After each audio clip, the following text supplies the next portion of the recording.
Hi everyone. So this is going to be a bit of a change of pace. It's really looking at providing psychological support following violence.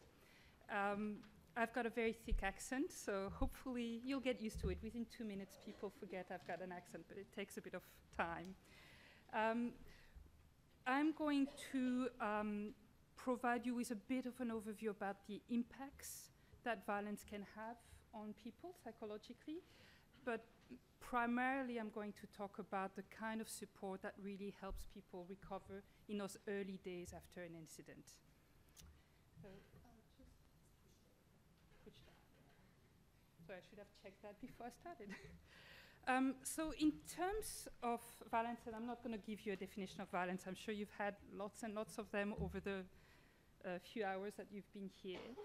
But what I want to talk about here is that when you look at the spectrum of violence that are experienced in a workplace, particularly when you're working in the health sector, is that often people tend to think about, the impact of violence when they think about the most severe end of the spectrum of violence. So they think about sexual, physical assault, and then often people feel like people need to intervene at that point in time, that it's really important to support that people at that point. But what we find in the research is, particularly in the work environment, is that verbal assaults, psychological violence, is equally, if not more, impactful in terms of long-term effect of violence. And that's something that really needs to be addressed when you support people after violence.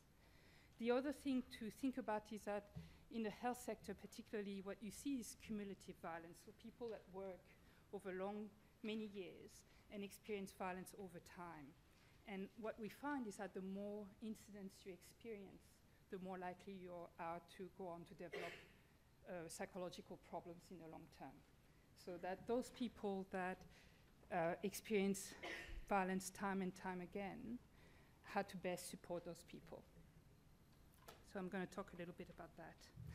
The other thing that often is important to think about is people that witness other people getting assaulted or getting experiencing violence, that often they can be just as impacted as a person being attacked themselves.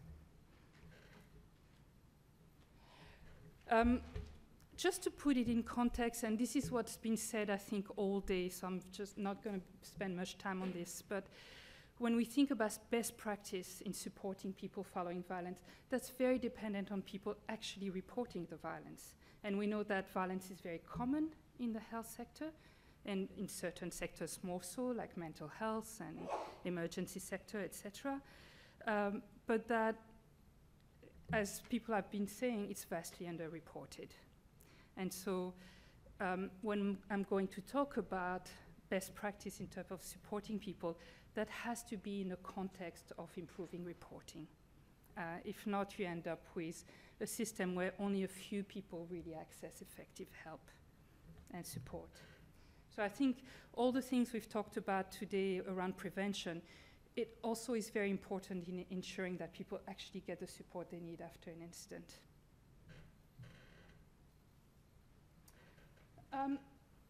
I just want to talk about, when I'm going to talk about the impacts of violence, I'm going to talk about immediate kind of impacts, what happens to someone when they first experience violence, but also I'll talk about the longer term impacts. Oops, didn't realize I had a bell there. You don't want to be talking with your hands. When you're French, that's a bit hard. So I'm going to talk about the immediate impact and the longer term impacts. What we know is that immediately following violence, so that might be the first day, the first few weeks after violence, people have a range of responses that happens to them. The most common ones are physiological responses. So for most people that experience violence, their body responds when it's faced with danger, and people get very tense, very alert, and the body gets flooded often with adrenaline and other chemicals, and people get very, very hyper alert, very tense. And that's fairly common, and that may affect people's sleep often, mood. So often you find people at work being slightly more irritable. It affects concentration. So you can have changes like that that are quite common and often ease over time for people after an incident. There's other things that happen that are fairly common after an incident, particularly if it's particularly violent, and that's things that having memories intruding in a person's mind day to day, having nightmares about what happened, not being able to be around places or people that remind them of the event. So that can be quite common. And again, those problems ease over time for most people, but with some people that stays. What really can be very detrimental to people recovering are behaviors that people use to deal with those types of symptoms. And often what people do is that they will withdraw from work or withdraw from people that they usually rely on because they don't want to think about the trauma, they feel vulnerable. They might use things like drug and alcohol to help themselves go to sleep at night or to deal with the anxiety. And these types of coping mechanisms really hinder recovery for people. And they could become a big problem. And if you want to support people right after an incident, targeting particularly those coping behaviors is incredibly important. The other thing that happens is that because of those coping behaviors, relationships at work and at home can get impacted. And we know that people cope best with trauma by being supported. And the very coping behavior people often use will isolate them.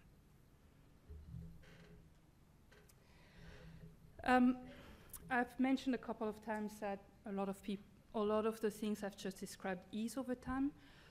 Most people that experience occupational violence will recover over time. So they may get very distressed initially, and within 2 to 3 weeks will get better.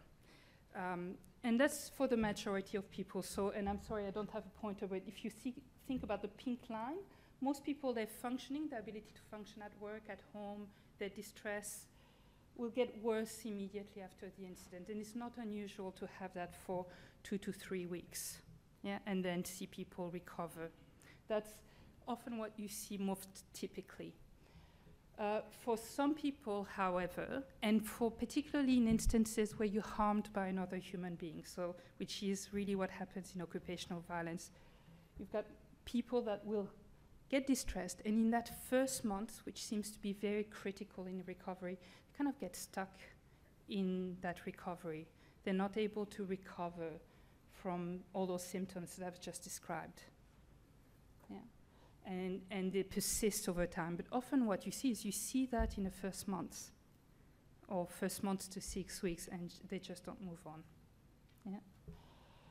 You have slightly fewer people that will look fine. They'll be fine after the incident. They won't have the nightmares. They will sleep well. Or they might have some symptoms, but they manage them. They seem to contain them through coping mechanisms. But over time, what happens is, for some of them, those coping mechanisms will stop working. So for example, you might have someone, they just throw themselves into their work, and that's how they cope. But eventually, the stress of having to constantly work to get away from thoughts and feelings will get to them. And all of a sudden, they will look like they have mental health issues. 2 years, 3 years, 10 years down the track. That's not, so you'll have groups like that where their mental health will be affected a long time after the incident has happened. That may be also precipitated by a stressful event or another incident at work that's of a similar nature. Yeah. And you have a few people that don't seem to be affected very much. But again, that's it's more unusual than actually people becoming distressed and then bouncing back. So what is it that in that critical period of 2 weeks to 1 month that puts people more at risk? Because if you're going to look at a good intervention, an effective intervention for people, that's what you need to consider. what we know is that there's a few key risk factors for people going on to develop mental health issues following violence. One, it's the nature of the incident itself. So if you have an incident where you're harmed by someone else, you're much more likely to go on to develop mental health issues that, say, you're involved in a car accident and you get severely injured, or you're involved in a natural disaster. So if another human being harms you, that in itself is a risk factor. The other risk factor is that's by far the biggest risk factor is not being supported by your usual support network, where you're isolated, you don't have social support at the time just following the incident. And again, often that can occur because of work cultures, where maybe violence is minimized, or or people feel like they're not, this is not a big deal, I don't have to report this, I don't have to ask for help. Or it could be because the very coping mechanisms people use at the time of the incident isolates them. So they withdraw from their work colleagues, they don't speak to them, they withdraw from their family because they're distressed, and then they don't get the support that they need. So that's by far the biggest risk factor. So any effective intervention has to be about helping people stay connected or reconnect with their social networks. By far the most effective.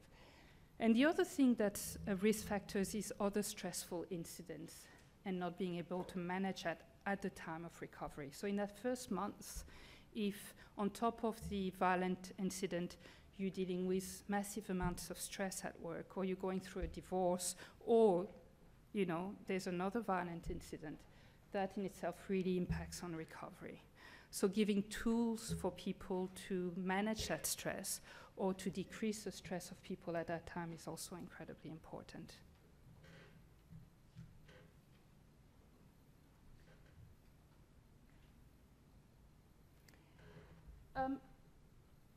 I want to talk about the longer term problems that you can see as a result of workplace violence very briefly. I'm not going to spend a lot of time on that.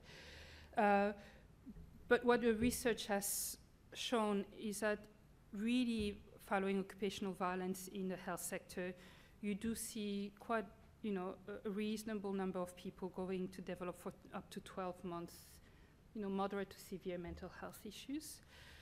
They're often around depression, anxiety, post-traumatic stress disorder are the most common ones, but also drug and alcohol, especially alcohol abuse, becomes a major problem. Yeah.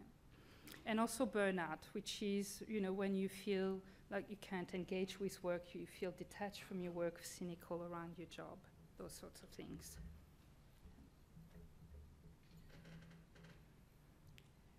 So given what I've just presented, I just want to talk to you about really what needs to underpin really effective support for people that have been through a violent incident. The thing, again, that I said is the most important is that sense of connectedness that you see in that square in the bottom. So having a sense of connections with your colleagues, with your family, with your peers, your friends, is incredibly important, and that needs to be supported. The other thing is that when you go through an incident, like any traumatic incident, but particularly violence, is that it takes your sense of safety away. Your sense of safety at work, your sense of safety in the world. Having an intervention that makes sure that you do feel safe at work, that you feel safe within yourself, that if you begin to feel overwhelmed by feelings of anxiety, you have ways of coping with that, is incredibly important. Giving strategies for people to manage strong emotions is also important, and to keep calm. And that's important because it gives people a sense of control as well over themselves. When you're attacked by someone or you're abused by someone, the first thing it does is that it takes a sense of control away from yourself. And having skills, support that give you a sense that you have choice and control, that you can do something about how you feel, can give you back a sense of control. And that seems to have an impact on recovery as well. Yeah. And of course, it gives you a sense of hope. So in order to do that, there have been a range of programs that have been developed initially in the disaster area, so called psychological first aid, and many of you have probably heard about these set of interventions. Psychological first aid is an evidence-informed approach to providing people with skills that are tailored to their needs. So it's a very flexible approach where you take each person on a one-to-one basis, assess what their needs are, especially in terms of learning how to manage their own emotions, practical supports they may need in order to keep doing the job that they need to do and to stay in their jobs, but also then giving them tools to stay socially connected to people. So it's certainly an approach where it's not one approach fits everybody. It's really about tailoring it to each person that walks through the door. It's very practical, so it's very much about saying, what do you need right now? What skills can we teach you? What help do you need in order to stay in touch with your colleagues, with your friends, with your family? It's something that's delivered, that can be delivered a day, 2 days, a week after an incident, but it's also delivered over time. So this is not a one-off session with a professional. This is having a relationship with someone and providing them with support over time and monitoring their needs as they change over time in that period after an incident. Yeah. And this is not a specialist approach where you have a psychologist like myself or an EAP provider that's the only person qualified to provide this approach. This is very much something that can be done by a manager, by a peer, by a colleague. And that's really important because often people, that's where they want to go to. They want to go to someone that knows what their work environment is like, what it's like to work in that place, that knows what your day-to-day needs are. And often that's your peer or your manager or someone that's near your workplace.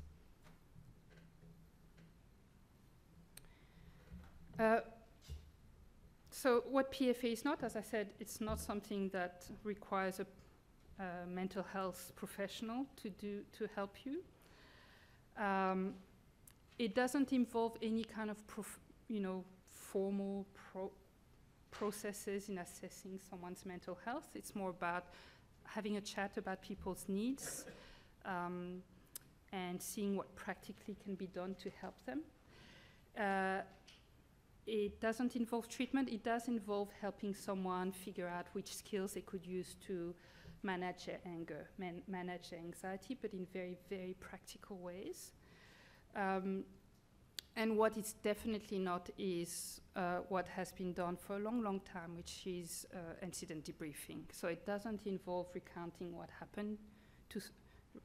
happened during an incident, either on a one-to-one basis or on a group basis, and having to tell someone about your feelings about the incident. Now, for some people, they find that really useful, and they can do it, but it's not a necessary part of the process. People are not asked to do that. And there's no pressure for people to talk about what happened to them or their feelings about it. And why that's the case is because there's been a lot of research around critical incident debriefing, and there's lots of different forms of critical incident debriefing. And there hasn't been really evidence to date that it actually promotes better mental health outcomes. So it doesn't seem to really reduce distress long term or to reduce the likelihood particularly of PTSD long term, which is one of the responses. It also PFA doesn't assume that people are ready to talk about what happened to them and how it's impacting on them right after an incident. In fact, for some people, particularly people that are very distressed by an incident, talking about it right away can actually interfere with their natural recovery process. And sometimes having something that's not tailored, that's very structured, means that people go and don't use what they would naturally use to recover. And that works for them. And you don't want to be doing that. I'm going to, quickly, because I think I'm out of time. Got 1 more minute? Yeah. So PFA gives you very practical strategies to cope with distress. It gives you a lot of information about what are good coping strategies you could choose to use and bad coping strategies that actually could get in the way of recovery, like drinking, and how to minimize those. It encourages people to connect to others. That's a very, very big part of PFA. But it is, as I said, keeping track of people over time and helping them connect with the help they need if they need to, more formal help. Just to conclude, as I said in the beginning, if people don't report incidents, if there's a culture of not reporting incident, or if people minimize the violence that happened to them or minimize the impact it has had on them, then you can have a great system in place to support people after an incident, and it doesn't work. So what's really important is that when you have a system like that supports people afterwards, that it's embedded in an overall system where you have a strategy around supporting people's mental health in a workplace, you have good reporting systems, you have good referral pathways if people go on to develop problems after an incident. That's it for me.